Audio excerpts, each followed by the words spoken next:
कि एक टाइम ऐसा आया कि मैं भी फ्रिक्वेंसी ऑफ लव में आ गई, ऐसा आप कह रही है और ऐसा आपका मानना है।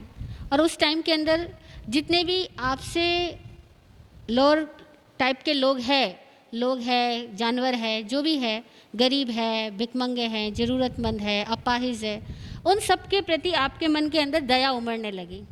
जब दया उमड़ने लगी तो आपको लगने लगा कि वे लोग आपको चीट करना शुरू कर चुके हैं, वे लोग आपका एडवांटेज ले रहे हैं, टेकन फॉर ग्रांटेड। ऐसे टाइम में आप क्या करें? ठीक है ना। तो सबसे पहली बहन बात यह है कि जिसको आप कह रहे हो फ्रीक्वेंसी ऑफ लव, वो फ्रीक्वेंसी ऑफ लव नहीं था, वह आपके अंदर एक दया पैदा हुई थी। और दया का नियम यह है कि दया हमेशा अपने से निम्न लोगों के लिए ही पैदा होती है, अपने से नीचे तबके के लोगों के लिए ही दया पैदा होती है। दया हमेशा हमें उन पर ही आती है जिनको देख करके हम सहानुभूति, सिंपैथी जता सकते हैं, है ना। अगर सिंपैथी ना जता सकते हो तो उन पर दया आएगी क्या? एक अमीर आदमी को देख के किसी को दया आई? हाँ, एक खूबसूरत आदमी को देख के किसी को दया आई? नहीं आई ना। दया किस पे आती है? हमेशा अपने से इंफीरियर लोगों के लिए ही हमारे मन में दया पैदा होती है। इसीलिए दया क्या है समझना, दया is just like a superiority complex, it's not a virtue. दया सद्गुण नहीं है, दया सुपीरियोरिटी कॉम्प्लेक्स है। It's a totally different aspect. थोड़ा समझे हम, एक मिनट। ये sympathy is not good. Sympathy जब भी करोगे आप चीट किए जाओगे, और चीट किए नहीं जाओगे, आपको चीटेड होने की फीलिंग होगी, बिकॉज आपने अपने आप को सुपीरियर फील किया है। और सुपीरियर जो आदमी फील करेगा वो उसके ऑपोजिट पोल पर एक दिन जाएगा ही जाएगा। यानी जिसने सुपीरियर फील किया अपने आप को, वो किसी दिन इन्फीरियर फील करेगा। इसीलिए दया करने वाले लोग दुनिया में आज दिन तक कोई सुखी नहीं हुए। आप जाके पूछ लो, जिन्होंने भी इस दुनिया का भला करना चाहा ना, उन सब ने यही कहा कि मैंने बहुत भला करना चाहा, मुझे हमेशा बुराई मिली।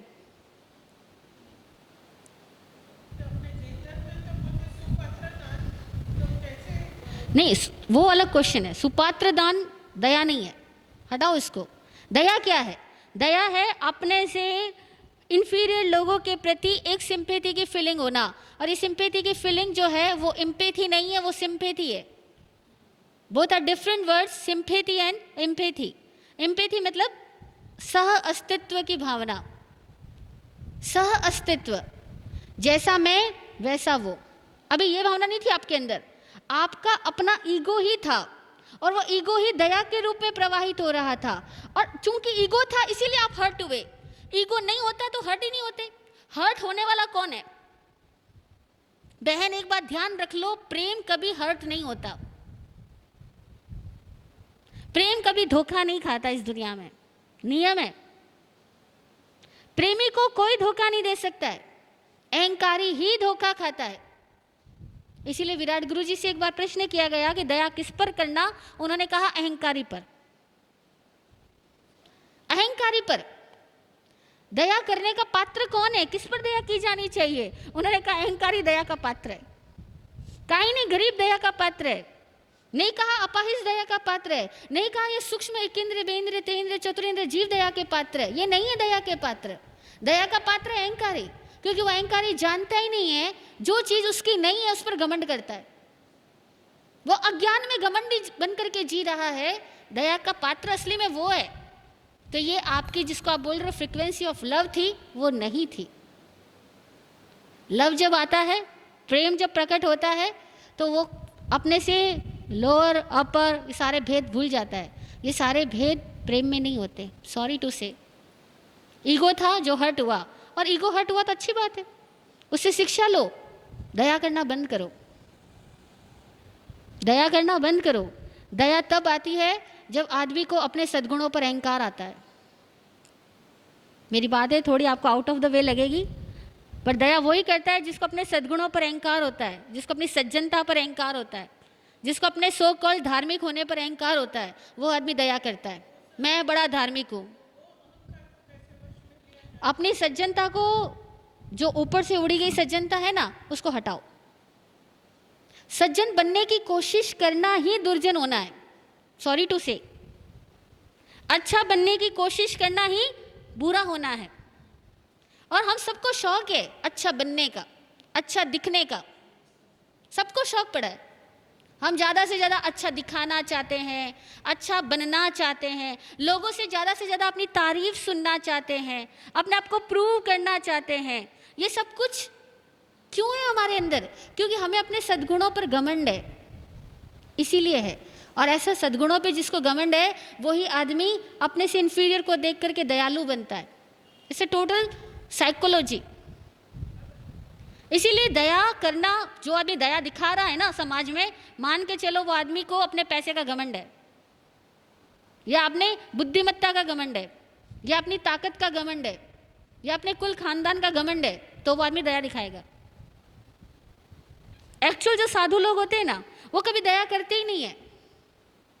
वो दया नहीं कर रहे होते। जब हमें लगता है ना कि वो एक इंद्रिय जीवों की यत्ना कर रहे हैं, बेइंद्रिय जीवों की यत्ना कर रहे हैं, वो यत्ना कर नहीं रहे हैं। वो तो अपने प्रेममय हो चुके हैं कि ऑटोमेटिकली उनसे किसी को कष्ट मिलना बंद हो चुका। वो किसी को मैं कष्ट नहीं दूंगा इस बात की प्रतिज्ञा में नहीं जीते हैं। सॉरी टू से, ये प्रतिज्ञा भी वो करता है जिसके मन में डर होता है कि मुझसे किसी को कष्ट ना मिल जाए।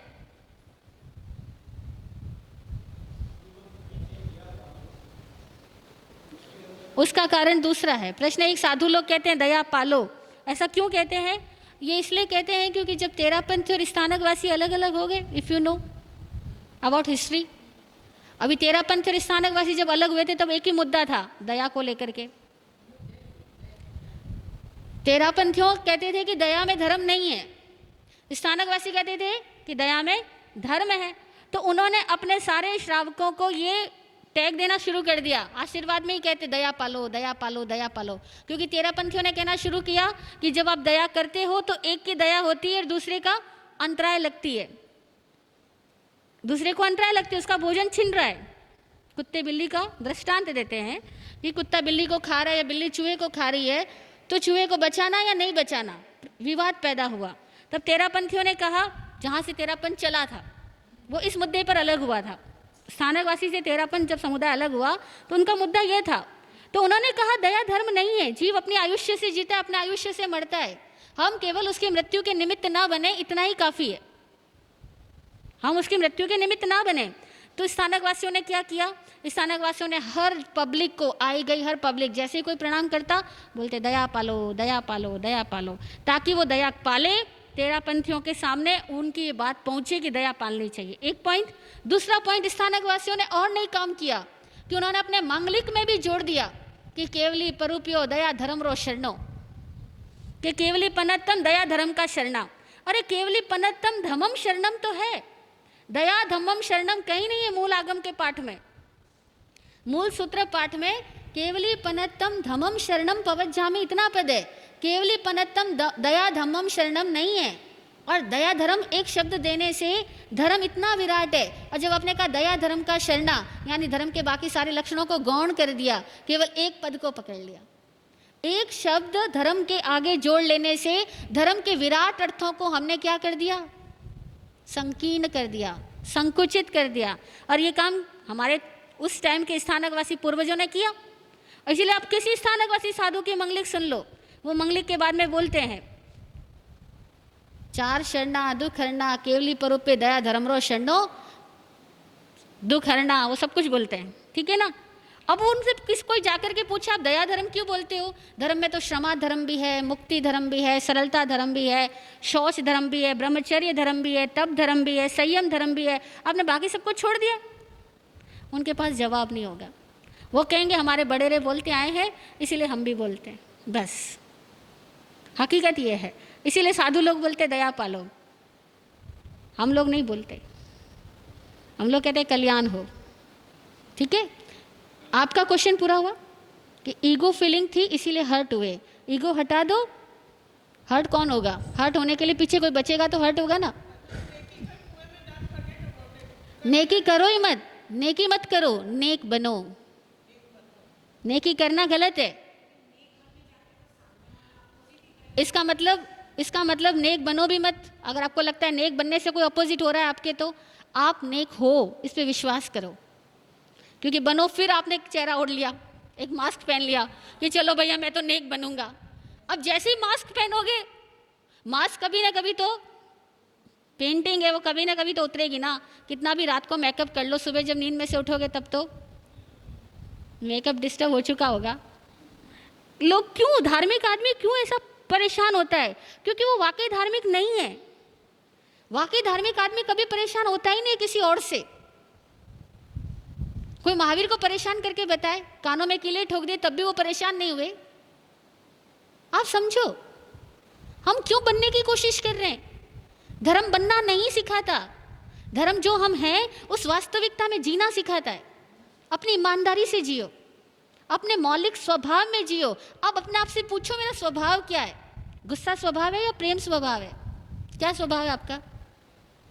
क्या स्वभाव है बताओ? गुस्सा है तो रह के बताओ, 24 घंटे गुस्से में रह लो। कोई 24 घंटे गुस्से में, 24 घंटे प्रेम में रहा जा सकता है, 24 घंटे गुस्से में नहीं रहा जा सकता। तो हमारा स्वभाव जो है उसमें जीना धर्म है। इसीलिए नेक बनने की कोशिश भी मत करो, नेकी करने की कोशिश भी मत करो। अपने शुद्ध स्वभाव में जियो। आपका स्वभाव प्रेम है तो प्रेम में जियो। अब अपने स्वभाव से भटकोगी तो कोई और दुखी करे या ना करे, हम खुद दुखी होएंगे ही। ठीक है? ओके, कुछ उतरा? जय हो।